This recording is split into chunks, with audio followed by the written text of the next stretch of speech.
길을 가다가 프랜카드나 벽에 붙어 있는 내용을 보면 가끔 이러한 내용이 있습니다. 일찍이 잃어버린 자녀를 찾는다라는 여러분 내용을 본 적이 있을 겁니다. 또 어떤 내용에 보면 집 나간 강아지를 찾는데 주인의 사연이 얼마나 애틋한지, 그리고 그 사진과 함께 붙여놓으면 참 마음이 그곳에 머뭅니다. 그리고 항상 붙어 있는데 집 나간 강아지나 잃어버린 자식을 사람을 찾게 해주면 반드시 후하게 살해하겠습니다. 이러한 내용을 본 적이 있습니다. 우리 육신적으로 애완동물도 잃어버리면 주인은 이토록 찾고 있고, 또 자식이 행방불명되면 얼마나 간절히 부모가 찾는지 모릅니다. 우리 하늘 아버지도 이 시대에 하나님께서 다시 한번 하나님의 뜻대로 살아갈 하나님의 백성, 또 하나님이 세워진 이 교회를 책임지고 일할 수 있는 사람을 하나님이 오늘도 찾고 있다라는 사실입니다. 저는 오늘 말씀을 준비하면서 하나님이 찾는 사람이 우리 교회에 많아지기를 우리 주님의 이름으로 축복합니다. 초대교회는 성령의 역사와 함께 여러분 부흥했습니다. 그런데 두 가지 위기가 왔습니다. 첫째는 2장부터 5장에 나와 있는 대로 초대교회 성장과 함께 외부의 핍박이 있었습니다. 그런데 초대교인들은 핍박을 당하면 당할수록 오히려 믿음을 더 강화시켰고 고난의 파도타기를 잘 감당을 해냈습니다. 문제는 내부의 위기입니다. 그 당시 초대교회는 구제의 문제와 또 여러 가지 교회 안의 구성원들 간의 봉사의 형평성 문제 등 많은 내적인 문제를 안고 있었습니다.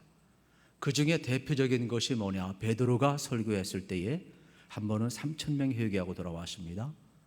얼마나 강력했던지 5,000명이 회개하고 돌아왔습니다. 그러면 최소한 예루살렘 교회는 8,000명이 넘습니다. 그러다 보니까 행정력이 따라가지 못합니다. 그 당시 사회적으로나 또 로마가 지배하고 있었고 또 유대교가 주류 사회였었고 예수를 믿고 믿음의 길을 걸어간다는 것은 그 당시는 소수에 속해 있었다는 말이에요. 이러한 상황 속에서 많은 어려움을 겪었습니다. 교회 안에 가난한 사람들이 많이 모여 있었어요. 이러한 때에 구성 요소 가운데 히브리파 가난한 과부가 있었고 헬라파 어떻게 보면은 가난한 과부들이 있었다라고 성경은 표현을 합니다. 그런데 본의 아니게 헬라파 가난한 사람들이 구제 대상에서 자꾸 제외되다 보니까 주류인 히브리파 사람들을 향해서 원망하기를 시작을 하고 있습니다. 우리는 지금까지 사도행전 강해를 통하여 초대교회는 성령 충만하고 은혜 충만하고 내 것을 내 것으로 여기지 아니하고 진짜 모든 것을 내어놓으며 헌신하는 주님께서 또 우리가 그토록 꿈꾸고 또 성경을 통해서 읽을 때마다 은혜 받는 아주 교회의 모델로 생각하고 있는데 오늘 6장 1절부터 보면은 이러한 성령 충만한 공동체에도 문제가 있는 모습을 우리에게 보여주고 있다는 사실입니다. 우리가 주목해야 될 것은 초대교회 공동체 안에 두 파가 있었다는 거예요. 그건 히브리파 사람들과 헬라파 사람들입니다. 우리가 생각하는 분열 두 파가 아니라 구성 요소가 그렇게 되었다는 겁니다. 문제는 이들이 다 가난하다는 데 문제가 있습니다. 그러면 그 당시 유대 사회 공동체에서는 어떠한 정책을 펼쳤느냐? 구제 사역을 할 때 매주 금요일마다 한 번씩 돈을 주었어요. 그래서 14끼를 먹을 수 있도록 생활지원금을 준 거예요. 그리고 낯선 사람, 소득이 명확하지 않은 사람들에게는 어떻게 했느냐? 사발, 그릇이 되겠죠. 거기에 음식을 담아서 우리나라 노숙자 대접하듯이 이렇게 음식으로 그러한 사람들을 제공을 했어요. 그런데 그리스도인들은 예수 믿는다는 이유 하나만으로 역차별을 당했어요. 그래서 유대 사회로부터 구제의 대상이 안 돼요. 로마 사회로부터는 더더욱 안 되는 거죠. 그러면 가난한 사람들을 누가 돌보아야 됐느냐? 교회가 돌보아야 됐어요. 그러면 히브리파 과부든 헬라파 과부든 똑같이 다 먹어야 사는 거예요. 돌보아 주어야 돼요. 이들은 돌봄의 대상이었다는 사실이에요. 그런데 어떻게 행정력이 따라가지 못하다 보니까 문제가 발생을 한 겁니다. 그래서 헬라파 사람들이 원인은 모르지만 왜 우리에게 매일 양식을 공급하지 않느냐, 그러면서 히브리파 사람들을 향하여서 오해를 하게 되고 서로 불신을 하게 되고 서로 내분 공격을 하게 되는 겁니다. 은혜로운 공동체가 이 먹는 문제로 인하여서 구제 배분 문제로 인하여서 갈등을 느낄 때 사도들은 더 이상 이 문제를 방관할 수 없어서 전체 오늘날로 이야기하면 공동의회를 소집을 한 거예요. 그리고 전체 회의를 통하여서 우리가 가만히 보니까 2절에 보면은 뭐라고 그랬어요? 지금까지 12사도가 모든 자들을 불러 모으고 이르되 우리가 하나님의 말씀을 제쳐놓고 접대를 일삼는 것이 마땅하지 아니하나니. 12사도가 숫자가 적었을 때는 괜찮았는데, 말씀 전하는 기도한 일 외에도 구제사역도 괜찮았는데 숫자가 늘어나니까 이게 딸려요. 그래서 자꾸 빵꾸가 나는 거예요. 그러면서 이 일은 이제 우리는 말씀 전하는 일과 기도한 일에 전무할 테니까 구제사역과 봉사를 해야 될 사람을 세워야 되겠다 이야기하면서 새롭게 일꾼을 세우기를 시작하는 내용이 되겠습니다. 우리가 사도행전 오늘 6장을 통해서 주목해야 될 것은 은혜로운 공동체 웬 문제가 있느냐 이것이 아니라, 아무리 은혜로운 공동체 할지라도 인간의 모임에는 인간 자체가 문제가 있고 모순이 있기 때문에 항상 문제가 있다는 겁니다. 근데 저는 문제는 풀면 문제가 아니에요. 문제는 풀지 못하면 문제가 되는 거예요. 그런데 초대교회는 이 문제를 여러분 지혜롭고 슬기롭게 잘 풀었다는 사실이 되겠습니다. 그러면 이 문제를 풀 수 있는 일꾼들을 지금 세우고 있는데 어떠한 사람을 기준으로 삼았느냐? 초대교회는 우리 하나님께서는 첫 번째로 성령 충만한 사람을 세워가고 있다는 사실이에요. 우리 3절 말씀을 같이 한번 읽겠습니다. 형제들아, 너희 가운데에서 성령과 지혜가 충만하여 칭찬받는 사람 7을 택하라. 우리가 이 일을 그들에게 맡기고. 너희 가운데에서 사람을 세우는데 성령과 지혜가 충만하고 칭찬받는 사람 7을 택하여 세우라 말씀을 하고 있는 장면을 우리가 보게 되는 것입니다. 여기 7명의 사람이 나오는데, 여러분 스데반을 비롯해서 필립, 프로고로, 니가노로, 디몬, 바메나, 안디옥 사람 니골라 7사람은 성령이 충만한 사람이었기 때문에 선택을 받았음을 우리에게 알려주고 있어요. 그러면 교회에서 일하는 사람을 뭐라고 성경은 표현하느냐? 고린도전서 4장 1절에 보면 사도 바울은 이렇게 표현합니다. 사람이 마땅히 우리를 그리스도의 일꾼이요 하나님의 비밀을 맡은 자로 여길지어다. 교회에서 일하는 사람을 그리스도의 일꾼이라 그랬어요. 그래서 원어적으로 여기서 일꾼이라는 말은 배 밑에서 노를 젓는 노예를 의미를 해요. 그러면 배 밑에서 노를 젓는 노예는 어떻게 합니까? 힘써서 저어요. 이 배가 전쟁에 나가는 배인지 고기를 잡으러 가는 배인지 사람을 태우는 배인지 상관이 없어요. 자기의 일은 노를 열심히 저으면 돼요. 그러면 선장이 방향을, 또 목적지를 향하여서 방향을 틀게 되어 있는 거예요. 우리가 교회 일꾼 되었다는 것은 선장 대신 예수님이 이끌어 가는 대로 우리는 내 맡은 자리에서 충성을 다해서 노를 저으면 되는 것이지 콩나라 판나라 할 필요가 없어요. 그래서 교회 일꾼을 잘못 알아서 계급으로 알고, 교회 일꾼을 잘못 알아서 세상적인 직분으로 알아서 말이 많고 문제를 일으킨 사람이 있는데, 교회 일꾼은 그리스도의 일꾼이기 때문에 우리는 주님이 세워진 몸된 교회에 노를 저어서 힘차게 하나님 나라 이루어가는 항해를 하는 존재임을 성경은 우리에게 명확히 가르쳐주고 있다는 사실이에요. 그렇다면 오늘 하나님이 찾는 사람은 어떠한 사람이냐? 바로 하나님을 위해서 일할 수 있는 사람, 하나님의 나라를 위해 노를 힘차게 저을 수 있는 사람, 그 사람은 어떤 사람이냐? 믿음의 사람. 믿음의 사람은 어떤 사람이냐? 성령 충만한 사람이에요. 그렇다면 하나님의 일은 똑똑하고 돈 많고 세상적으로 성공한 사람만이 할 수 있느냐? 그건 아니라는 거예요. 하나님을 믿는 믿음. 여러분, 하나님의 영으로 충만한 사람이 할 수 있는 일이 하나님의 일임을 우리에게 명확히 가르쳐주고 있어요. 그래서 믿음의 사람은 성령 충만한 사람이고, 성령 충만한 사람은 하나님을 믿는 사람이기 때문에 하나님을 믿는 믿음으로 노를 힘차게 젓는 거예요. 내게 맡겨진 위치에서 나의 일을 충성되게 감당하는 사람이 바로 하나님의 일꾼임을 우리에게 가르쳐주고 있습니다. 그래서 우리는 반드시 하나님의 영을 받아야 되는데, 말씀을 통해서 받으시기를 축복합니다. 기도를 통해서 받으시기를 축복합니다. 믿음을 통해 받으시기를 축복합니다.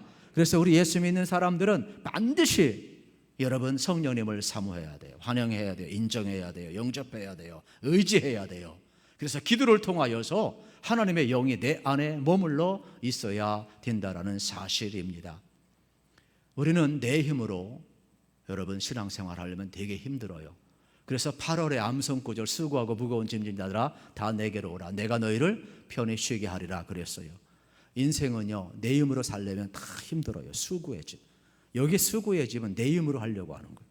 신앙도 내 힘으로 하려고 하면 얼마나 힘든지 몰라요. 봉사하다가도 힘들고, 병들어도 힘들고, 가난해서도 힘들고, 지쳐서 힘들고, 시험받아 힘들고. 여러분, 내 힘으로 하는 게 아니에요. 내 안에 계신 예수님이 내 삶을 이끌어가고, 내 안에 계신 성령님이 힘을 주실 때 내가 가난해도 용기를 낼 수가 있고, 병들어도 주의 일 열정적으로 할 수가 있는 것이고, 내 형편이 안 되어도 주님께서 맡겨주신 사명을 이야기할 때 불타오르는 거고, 감사가 있고 기쁨이 있는 것이죠. 내 안에 성령이 이끌어가지 아니하면 무거운 짐이 된다고 제가 계속 강조하잖아요. 그래서 저는 여러분들이 여러분에 계신 예수님을 존귀케 하듯이 예수님이 성령님 아니겠어요? 성령님 안에 예수님이 있고, 예수님 안에 성령님이 있고, 우리 가운데 하나님의 영, 여러분 하나님의 영이 우리 가운데 계시니까 이제 여러분의 삶을 새롭게 하시고 이끌어 가시는 분이 하나님의 영, 성령이 되기를 우리 주님의 이름으로 축복합니다. 두 번째로 하나님이 찾는 사람, 초대교회가 세운 사람은 지혜가 충만한 사람을 세웠다 그랬어요. 여러분, 지식과 지혜는 구분을 하잖아요.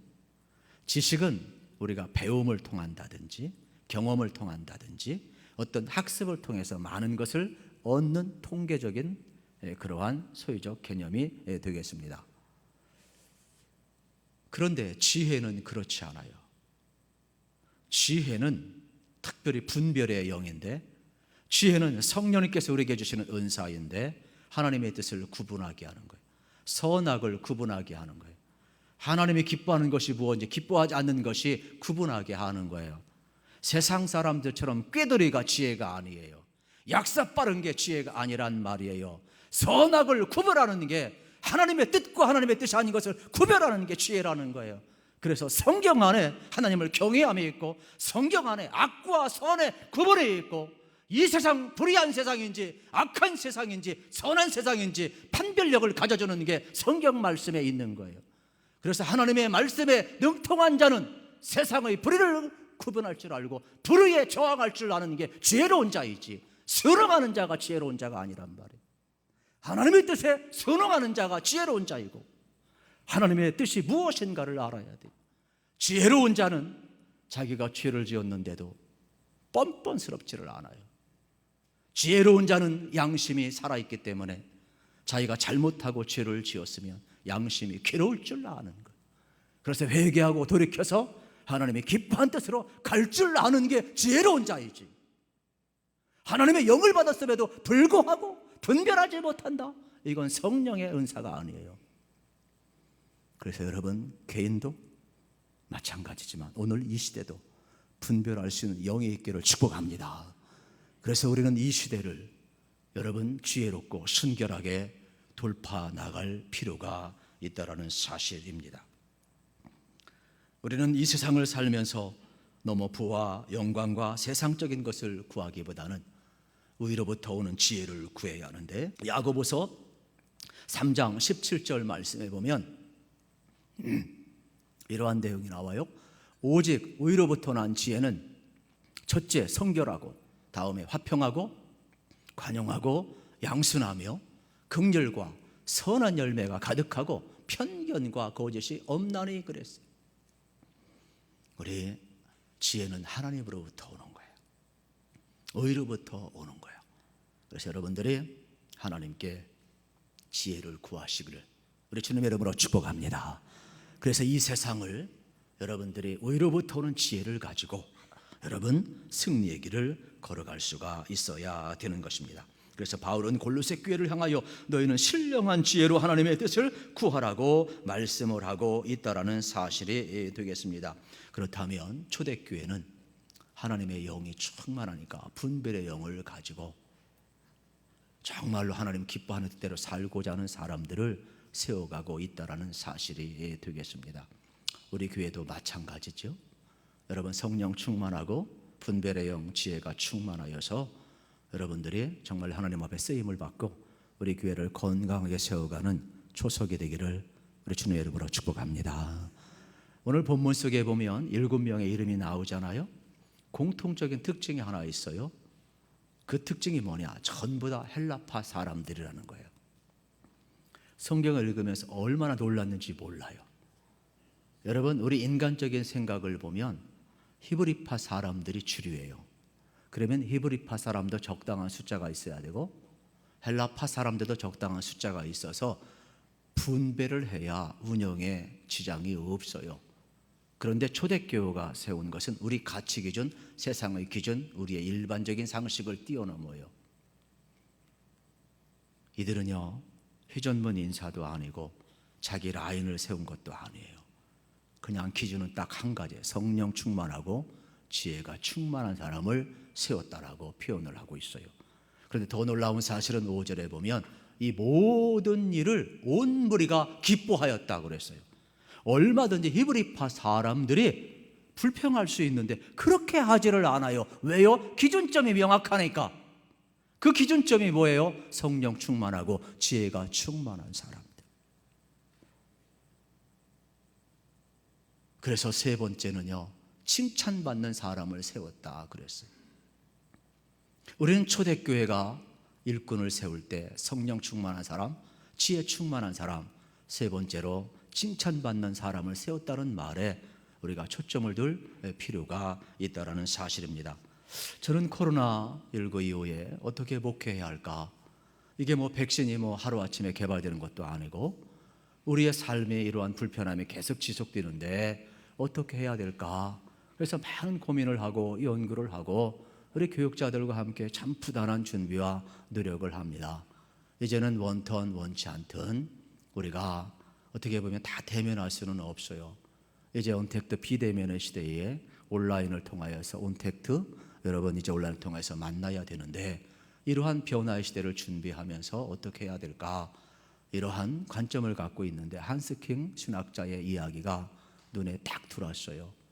그분은 이러한 이야기를 했어요. 하나님께서 이 땅에 교회를 세우시고 목사를 교회 선교사로 파송했다면 우리 모든 평신도들은 하나님께서 세상에 파송하는 선교사다. 이러한 말이 눈에 딱 들어오는 거예요. 지금까지는 우리가 교회 안의 신학을 가지고 교회 신학을 가졌지만은 이제부터는 여러분 하나님 나라 개념을 가지고 좀 더 우리 성도님들이 모여서 예배하고 회복해야 되겠지만 세상을 향하여 하나님 나라 개념을 가지고 세상에 파송하고 세상에 나아가는 선교사적인 자세를 가져야 된다는 것이죠.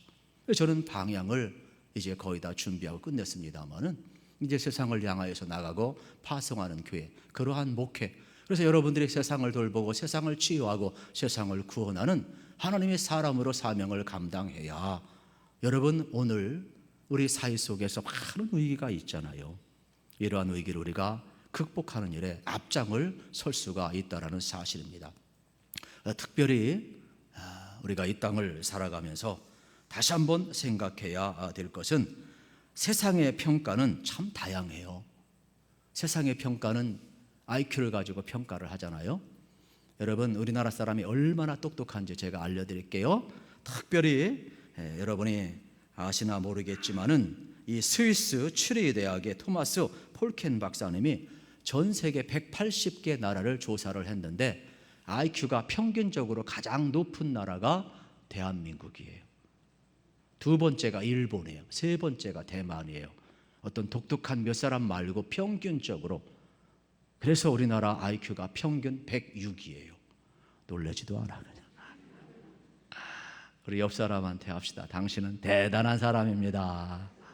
네. 여러분, 우리 대한민국 사람이요 얼마나 여러분 IQ가 높은지 여러분 알아야 돼요. 우리 가진 것 없어도 이만큼 잘 사는 건요 교육열도 있고 하나님의 은혜이고 여러분 참 대단한 자원 아니겠어요? 그런데 머리 똑똑한 사람이 성공할 것 같은데 나중에 보니까 그 똑똑이 방향이 잘못되니까 문제를 많이 일으키고 다 말아먹어. 그래가지고 인재를 또 쓰는데 어려움이 있어요.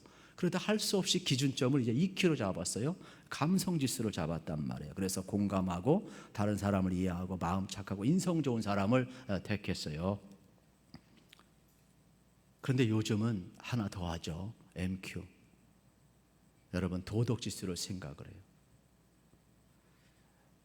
실질적으로 아무리 머리가 좋고 인성이 좋아도 여러분 이 도덕지수가 낮으면 이 서울시 문제 터지는 것처럼 심각한 문제가 터지는 거예요. 그런데 우리나라 안타깝게도 우리 국민 대부분들이 이런 데 민감하지가 않아요. 그래서 부패지수가 얼마나 높으냐, 국제 투명성 기구에서 발표를 했는데 대한민국이 여러분 세계에서 50위를 차지했어요. 좀 낮은 수준이죠. OECD 국가 중에서는 제일 낮은 거죠. 우리가 부끄러워해야 되는데 부끄러워도 안 해요. 이게 뭔지도 몰라. 우리 그리스도인들이 신앙 좋은 건 좋지만 인격도 좋아야 된다 이 말이에요. 도덕질서 생각해야 되는 거예요. MQ를 생각해야 되는데 저는 이거를 SQ라 이렇게 바꾸죠. 성령지수, 신앙의 인격이 좋아야 된다는 거예요. 우리 그리스도인들이 이 세상을 변화시키려면 세상 사람들보다 여러분 인격이 더 좋아야 돼요. 도덕지수가 더 높아야 돼요. 그래서 지금까지 관례로 당연히 여겼던 것 아니에요. 하나님의 말씀이 들어가야 돼요. 그리고 여러분들이 더 지혜로워야 돼요. 윤리적으로 도덕적으로 더 성결하고 더 깨끗해야 돼요. 세상을 변화시킬 수 있는 힘이 우리 안에 있어야 된다는 사실이에요. 그래서 여러분의 성령님이 계시니까 예수의 영이 들어갔으니까 예수님의 인격이 나와야 돼요. 그래서 우리가 예수님이 우리를 어떻게 대했어요? 죄인을 용서해 줬잖아요. 그러니까 우리도 용서할 줄 알아야 돼요. 우리를 온유하게 대했잖아요. 우리를 사람 취급해 줬잖아요. 우리도 그러면 타인을 온유하게 대하고 타인을 존중하고 사람 취급할 줄 알아야 돼요. 예수님의 핍박하는 자를 향하여서도 여러분 그렇게 대하셨어요. 그렇다면 우리 그리스도인들이 주님이 우리를 그렇게 대했다면 우리도 세상을 향하여 그렇게 대할 준비를 해야 그들이 변화된다는 말이에요. 오늘 우리의 삶의 자리에 여러분 인격을 바꿔가는 건 하루아침에 되지 않아요. 은혜 받아가지고 여러분 한 방에 여러분들이 뒤집어지고 구원을 확정가질지 모르지만 예수님과 동행하며 예수님 바라보며 예수님과 친밀하게 교제하며 예수님의 인격과 성품을 드러내는 것은 죽을 때까지 해야 되는 거예요. 나 자신을 예술가의 심정을 가지고 깎고 조각해서 예수님의 성품으로 끊임없이 인내하고 성령의 인도하심 속에 날마다 나를 복종시켜야 되는 거예요. 그래서 우리 가운데 주님의 성품이 하루아침에 나오는 게 아니에요. 우리가 왜 날마다 기도해요? 왜 날마다 여러분 영의 양식을 먹고 말씀을 들고 묵상을 해요? 왜 날마다 주님을 바라봐요? 그렇게 하지 아니하면 우리 속에 예수님의 성품이 안 나오기 때문에 그런 거예요.